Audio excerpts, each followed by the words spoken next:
It is Mornings with Pat Kreitlow on 98.9 WXCO. I'm Chad Holmes with what's going on here in Wausau. The time is 8:22 and 63 degrees under partly cloudy skies. We have a few more minutes with Carol Lukens and Jean Abreu of Wausau Sustainability, Energy, and the Environment Committee. The natural predators when it comes to mosquitoes. And you don't think about that. I think everybody thinks that the first thing, just get the mosquito repellent, put it all over your body, and that's the way to go. But there's a lot of natural predators when it comes to mosquitoes. I found very interesting. Could you maybe talk a little bit about that? Yes, definitely. So birds, bats, you could get bat houses along with bird houses in your yards. Dragonflies, and dragonflies do need water, some water sources to, when they're very young. But dragonflies and frogs all kill mosquitoes. So adding, places for them, and plants that help attract them, native plants, really helps. You also,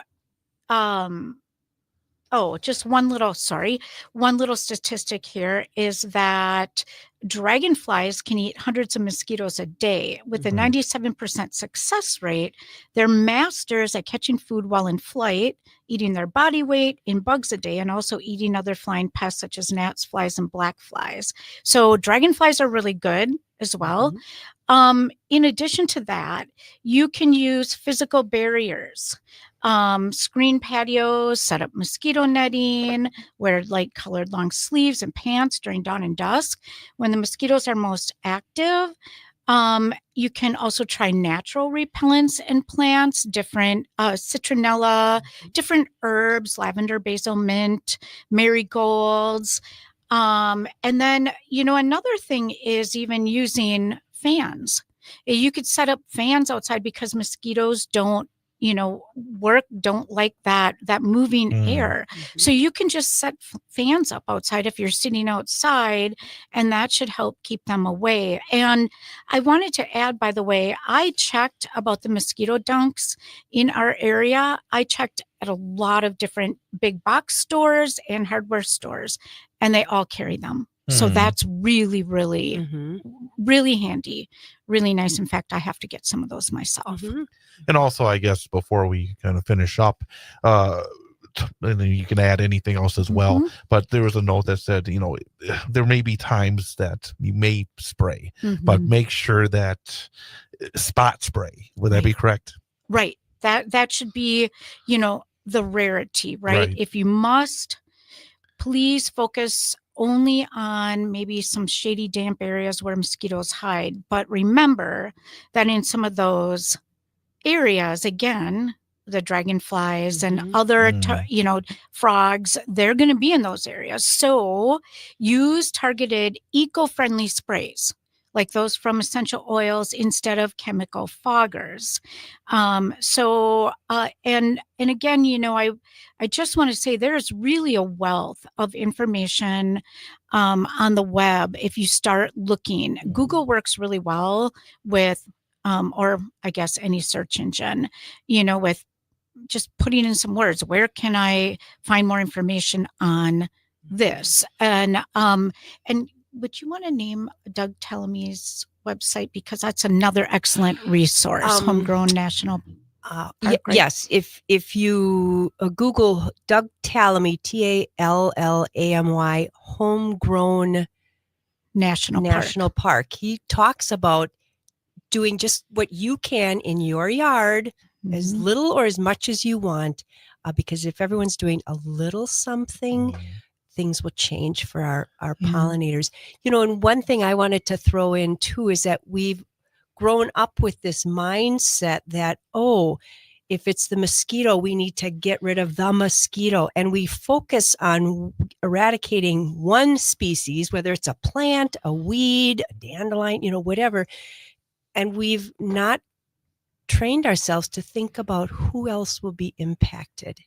And so I would invite folks to start thinking about the bigger picture. Okay, I don't like these aphids, but if I do this, who else am I impacting? It's not just about the aphids. And how else can I solve this problem?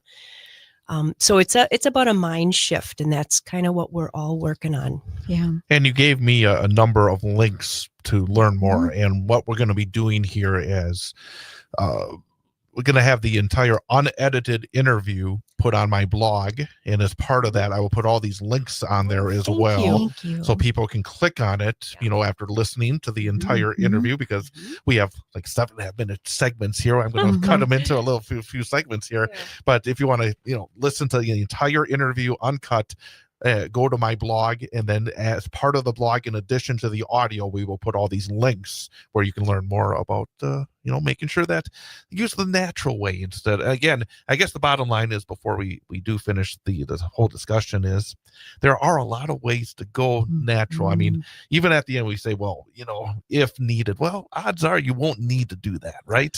The bottom line is, well, for most of human history, there have been no pesticides. This is really just a small window in time, and look at how much damage humanity has done in this last 50 years of the entire history of the world.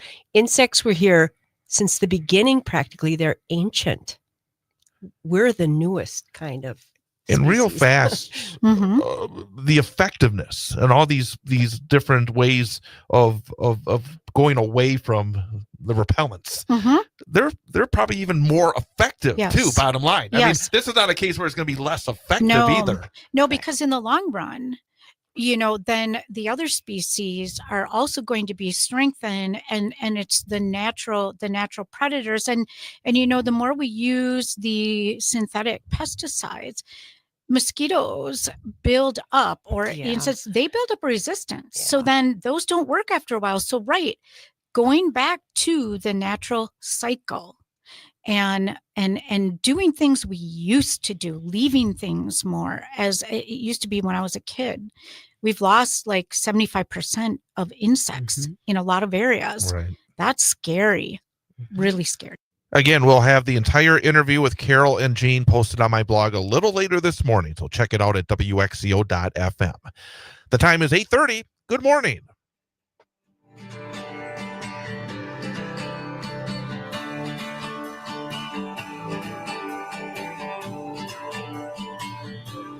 Ready to go.